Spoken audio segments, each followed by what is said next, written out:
Charline, j'ai le plaisir de vous connaître. Enchantée. Et plus exactement, vous êtes où? Je suis ingénieure au CNES et j'ai travaillé sur Ariane 6. Très bien, moi je suis un ancien de Diamant. J'ai commencé sur le premier étage de Diamant dès la sortie de mon école supérieure d'aéronautique. Quels souvenirs gardez-vous du tout premier tir de diamant?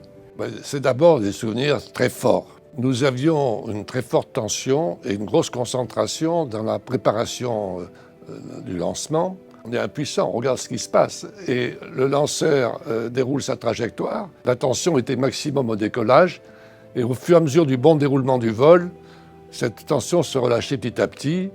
Et in fine, lorsque la dernière station, dont j'ai oublié le nom, a annoncé la satellisation du satellite Mika, ça a été une explosion de joie et de fierté dans le PC de lancement qui est difficilement descriptible, si vous voulez, c'est très fort.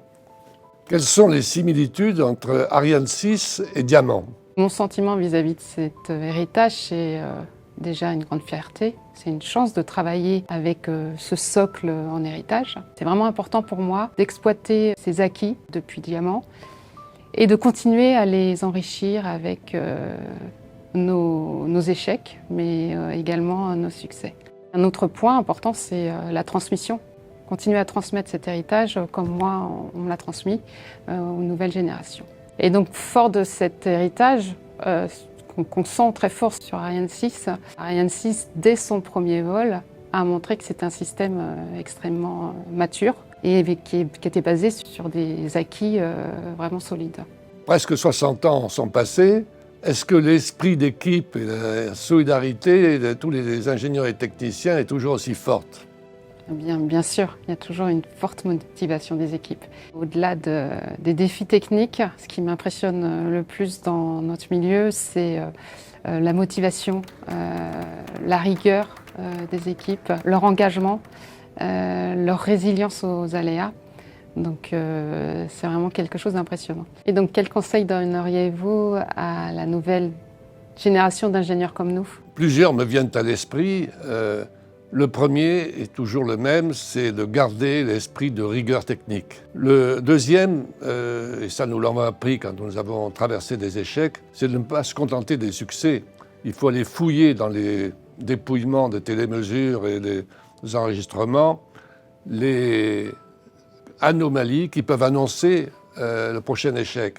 Le troisième élément, ça a été, on l'a déjà souligné, c'est la force de solidarité des équipes. Il ne faut pas se tirer dans la patte, il faut être disponible à quelque heure du jour et de la nuit et se fonder sur l'expertise des plus compétents. Quatrièmement, c'est transmettre. On n'a pas trop mal réussi la transmission depuis Diamant sur Ariane 1, Ariane 5, Ariane 6. Et il faut que les jeunes ingénieurs aient dans leur procédure, dans la rédaction de leurs notes, le souci de transmettre. Et pour vous, quels sont les plus grands défis à relever avec l'arrivée de New Space? C'est toutes ces startups qui développent des petits lanceurs ou des programmes très ambitieux, comme aller récupérer les débris dans l'espace, ou comme faire une espèce de taxi dans l'espace pour apporter des desserts à des petits satellites. Donc, c'est des projets très ambitieux.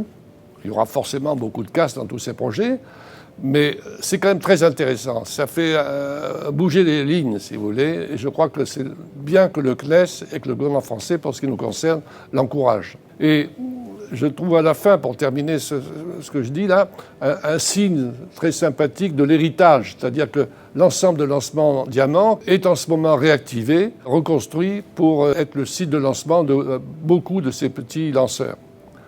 Voilà, donc là aussi, il y a un héritage qui se transmet. Et on peut souligner que le nouveau pas de tir, qui sera à la place de Diamant, qui s'appelle le LM, oui, sera le 10e pas de tir développé par le CNES au CSG. Le 10e? Voilà. Oui, c'est impressionnant.